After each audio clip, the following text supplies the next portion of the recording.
Hello everyone, it's Old Guardian here.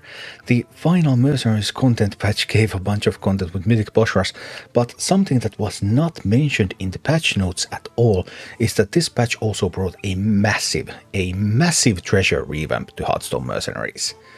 Now, each mercenary has access to 6 treasures. Previously the pools could be almost 20 treasures wide, which meant that it was really hard to find some specific treasure.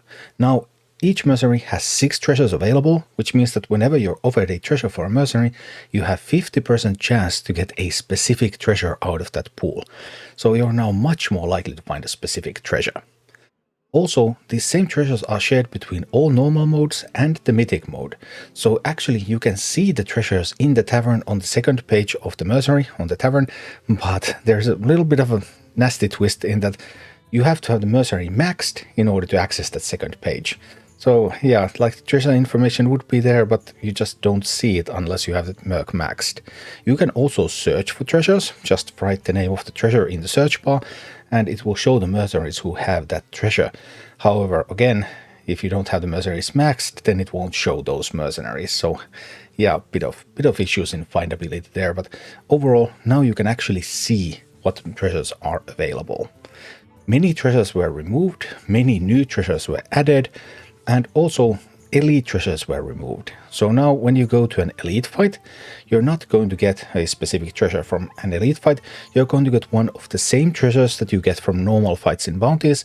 It's just that this is going to be higher level, typically level 5 treasure for an elite fight, and level 3 from a normal fight in level 30 Bounties. So in some ways this change is going to have major effect on playing mercenaries, in other ways not so much. Because some of the very baseline treasures like plus fire damage, plus nature damage, those treasures are still available. And also all of the bounty guides that I have made are treasure independent, treasure agnostic you would say, so that you can just play those comps regardless of what treasures are available and the comps will still work. That said, let's take a look at some of the main changes to the treasure pool. First of all the cheese treasures have been removed. Yes, there is no more to that treasure in the game. There is no more assassinate treasure in the game. So the demon cheese comp that I had that relied on to the death, well, it was a cheese comp and now that cheese is gone. No more cheese for you. Also, no more assassinate, so that reduces some of your options. Also, no more Prideful Wish. There is still an achievement that requires you to use Prideful Wish, but there's no more Prideful Wish treasure in the game. I have some ideas, maybe there's still some way to complete the achievement with Babbling Book. I haven't had time to test that yet, but I'll make a video of it if it works. But yeah, all sorts of treasures like these are just gone. Another treasure that I have seen people ask about is Hunting Party. Hunting Party passive, your beasts have more attack. Whenever an minion is summoned, destroy it, which is useful in some boss encounters. And Hunting Party is not gone. It just changed where you can get Hunting Party, because currently Hunting Party is offered by 3 mercenaries, Bran, Rexha and Arfus. It used to be offered by a bunch of beasts and stuff, but now the mercs that offer it have changed a little bit, but Hunting Party is still part of the game. In addition to various generic treasures, Blizzard also added a bunch of fun synergy treasures into the game, so let's take a look at some of this stuff that we have. For example, character synergy, Cairn and Bane both have access to Hoofing It. Passive, if you have Bane in play, give all your friendly mercs +4/+4 at the end of turn, and that's for level 1, so then it scales up. Pretty fun and potentially powerful treasure for Bane comps. Also, Garrosh and Grommash both have access to Punished Hellscream. Punished Hellscream passive Horde Strength also causes your orcs to take 1 less damage, and Horde Strength is an ability that Garrosh has. So Grommash can also pick up this treasure, but unless you have Garrosh in your team, well, you don't do anything with this treasure. And so far it does appear that the treasures that require another mercenary to be in your party are still offered even if you don't have that mercenary in your party, so that's a bit tough. I wonder if that's going to be changed. We'll see. And a fun little twist that doesn't have any basis in lore really is this Leroy and Gigi synergy. Leroy has a treasure, Smells Good.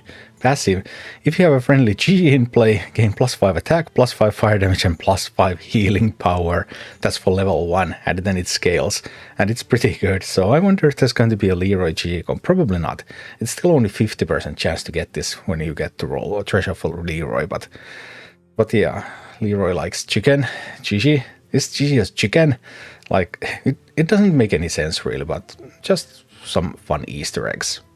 Also, the Lich King has a pretty powerful treasure with Arthas, evil man's best friend. Passive, if you have Arthas in play, at the start of combat, deal 15 frost damage to all enemies.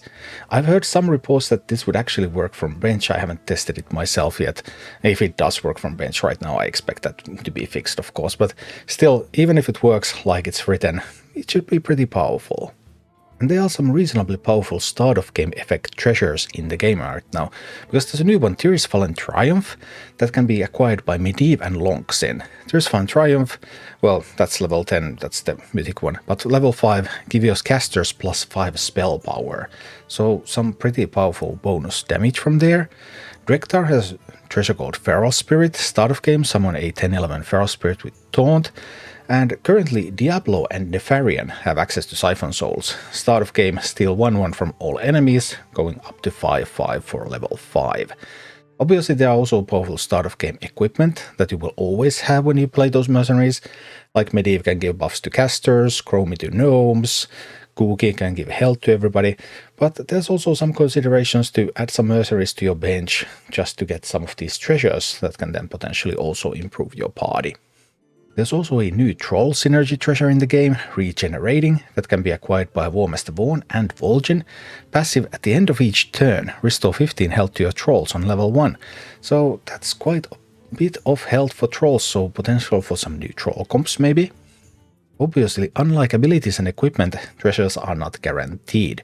Basically, if you want to build a comp around treasures, you want to have as many mercenaries as possible that can get that treasure, because then the probability starts to add up, because after all, right now it's always 50% when you get offered a treasure.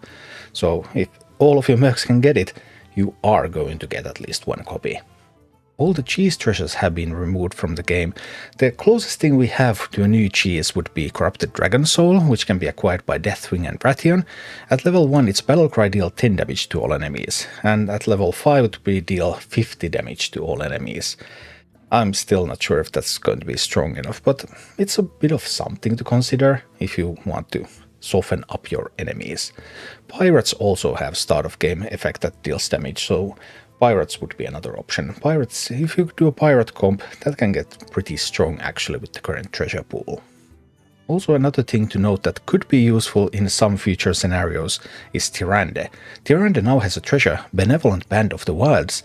Band of the Wilds now affects all spell schools and grants Tyrande additional health. So Tyrande can now double up any spell school. That could be useful sometime if you need to do something specific with a specific spell school, but obviously that still needs finding the treasure, only one merc that can get it, 50% when you roll the treasure, so it's not fully consistent. Overall, looking at the main comps and the effects this new treasure pool has on them, for fire, Yulong currently doesn't have any fire damage treasures, so Yulong can't get a fire damage treasure. That might be a little bit of a bad thing. On the other hand, Belinda has improved treasure pool. Belinda now has a really crazy team health gain treasure, where your entire team gains health whenever you cast fire or frost abilities with any of your characters. So that's just totally bonkers, which means that Belinda is now even stronger in fire than before.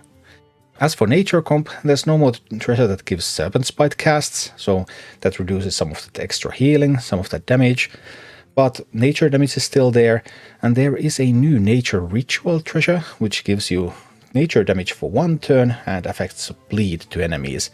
That can be acquired by Anacondra, Isera and Morgul, so I'm intrigued whether those could be more useful now with that treasure. Then dragons, I'm a little worried about dragons, because dragons have lost their attack buffs. There are no more attack buff treasures for dragons. There is still a beast dragon attack buff treasure, but the only mercenaries that can get that are beasts.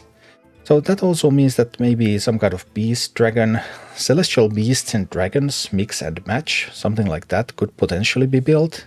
So all these treasures do give some new opportunities, but of course you can also still play the comps that have been tested without relying on treasures. As for Murlocs have a new damage reduction treasure, but that can only be acquired by Sir Finley, so there's only one Murloc who can get it, which means that that's quite unreliable. Unlike Celestials, Celestials have a damage reduction treasure that all Celestials can get. I already made a Celestial video about Mythic Boss Rush. I believe Celestials are going to be great also in normal and heroic bounties. I have yet to test them fully, but I'm working on that and it looks really sweet. And also a couple of other comps that have not been absolute top tier, Naga and Pirates, both have pretty good synergistic treasure pools now, and those treasure pools are now much more consistent. So I'm expecting Naga and Pirates to potentially be better in bounties now than they have been before, but I would need to work on the exact build and see how it really goes. Anyway, massive changes to the treasure pool, much more consistent now, and the old comps are still functional. The one that gets a little bit of a nerf from treasure pool is Dragons. Dragons is pretty much the only comp that suffers compared to the old treasures, and everything else should be fine, and some new ones should be available. So yeah, there's quite a lot of Hearthstone Mercenaries still to be played actually. Thank you for watching. Click like and subscribe if you enjoyed this, and a special thanks to all of my Patreon supporters, YouTube members and Twitch subscribers who make all of these videos possible.